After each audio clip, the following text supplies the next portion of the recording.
Hey, what's up, everyone? Right off the bat, this patch brings a ton of cosmetic and mechanical changes that actually reshape how you approach rolling, collecting, and even just exploring the map. The devs dropped a stack of new auras, a batch of additions that fans have been screaming for.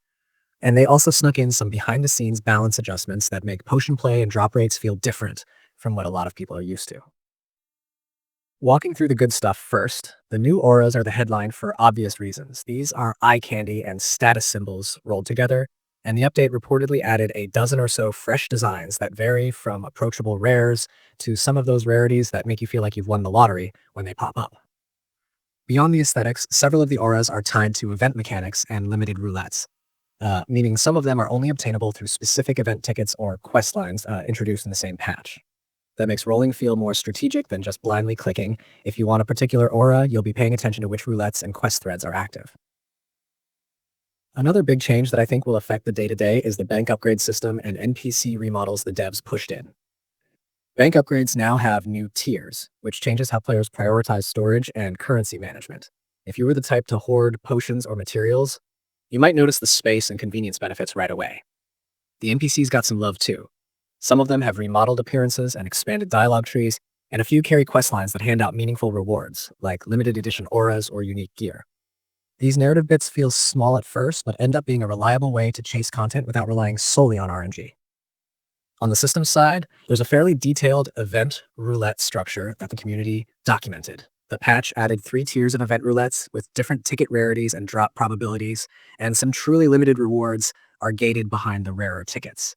The changelog even lists the ticket odds for normal rare and mega roulettes, so if you're mathematically inclined, you can start planning how many rolls you might need for a shot at the big ticket items. Also included in the event side are some quest-exclusive rewards. For example, certain NPC quest lines can hand you limited auras or gears for completing multi-step tasks, and there are player count-based rewards for early participants. And those kinds of incentives shift the meta toward engagement with content rather than only grinding rolls. A non-trivial portion of the update is devoted to potions and crafting balance. Several common potions that used to give notable luck or roll speed bonuses were adjusted. Materials and crafting recipes were simplified for some consumables, while the potency of others was reduced to rebalance rarity and progression. Practically, that means if you relied on stacking easily obtained potions to push for breakthrough or biome rolls, you'll notice the numbers reading a bit leaner. On the flip side, more premium or rarer consumables remain powerful at preserving that high-risk, high-reward path for players who want to chase endgame results. The community reaction has been split. Some players appreciate the attempt to trim power level inflation, while others feel the nerfs bite into routine rolling strategies. Map and biome tweaks are also part of the package. The default biome was switched to a snowy setting during this event window, bringing with it decorative map elements and biome-specific roll multipliers. Biome shifts like this are more than cosmetic, because certain auras have native biomes that improve your chance to roll them when that biome is active.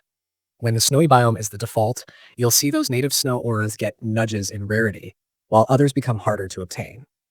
This system encourages players to time their rolling sessions around biome rotations to optimize their chances for particular auras. There were also QOL and bug fixes tucked in that make small but appreciated differences. UI tweaks to inventory and roll menus, the ability to bulk open certain item boxes, and a handful of edge case fixes to aura visibility and collection displays. Those patches rarely make the highlight reel, but they smooth out friction in long-term play. Less clicking, fewer confusing tooltips, and better visibility of what you actually own. The devs have been shipping frequent micro-updates, and this feels like another step in that iterative design process. I want to touch on the event mechanics again because they're where the update's long-term value is concentrated. 3 event roulette tiers, a set of limited gears, and auras tied to those roulettes, and a reward structure that sometimes includes consumables and crafting bits. If you participate in events, you aren't just chasing aesthetic flexes. You're also collecting things that alter crafting possibilities or open up new ways to engage with the game systems.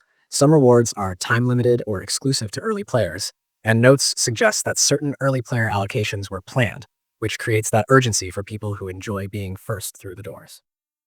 To wrap up the technical side, the patch added new skills and made targeted reworks to a few existing ones. Some skills got retooled for balance or to make room for the newly introduced mechanics. Whether that matters to you depends on how deep you are into min-maxing your builds, but it's worth keeping an eye on the skill reworks because they can subtly tilt which auras and gear become meta over time. And while there's always a vocal subset of players who react to nerfs and buffs with outrage, changes like these are part of a living game where the shape of optimal play shifts frequently